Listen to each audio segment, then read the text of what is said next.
Hello all, welcome back to my channel. అందరూ పనసకాయ వీడియోలు పెడుతున్నారని చెప్పి నేను కూడా పనసకాయ వీడియో పెట్టాలని పనసకాయ అయితే కొనుక్కొని వచ్చేసాయండి. అనుకున్నదొక్కటి అయినది ఇంకొకటి అన్నట్టు మాకు ఈ వీడియో కూడా అలానే అనిపించిందండి.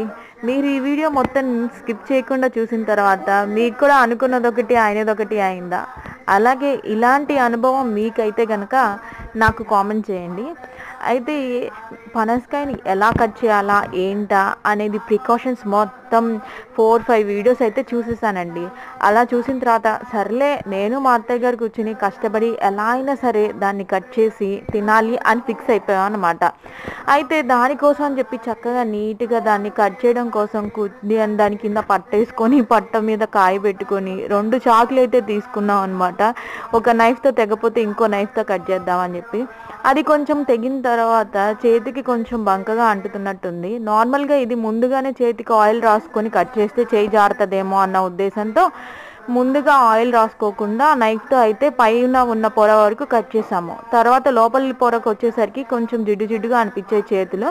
ఇంకా బంక చేతికి అంటుకుంటే పోదని చెప్పేసి చాలా వీడియోస్లో చూశాను. ఇంకా అందుకని హ్యాండ్కి నేను మా అత్తయ్య గారు ఆయిల్ అయితే బాగా అప్లై చేసేసుకున్నాం అనమాట. అసలు టేస్ట్ ఎలా ఉంది ఏంటా అని చెప్పి శాంతం కొయ్యక ముందే మాకు ఆగదుగా. ఇంకా చేతికి ఆయిల్ రాసుకున్న తర్వాత ఒక తొనైతే నోట్లో పెట్టుకొని తిని ట్రై చేసి చూసామన్నమాట ఎలా ఉందా అని. ఎంతైనా మన స్వహస్తాలతో మనం కట్ చేసుకొని తింటే ఆ టేస్టే వేరుగుంటుంది కదా.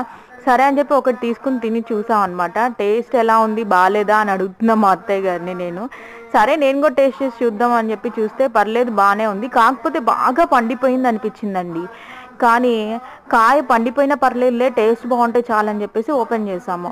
తీరా మొత్తం ఓపెన్ చేసిన తర్వాత లోపల మొత్తం ఒక రకమైన స్మెల్ వస్తుంది అనమాట. టేస్ట్ అసలు బాగాలేదు, అది బాగా కుళ్ళిపోయింది, బాగా పండింది అనుకున్నాను. కానీ అనుకున్నదొకటి అయినదొకటి గింజలు మిగిలాయి. ఇంకా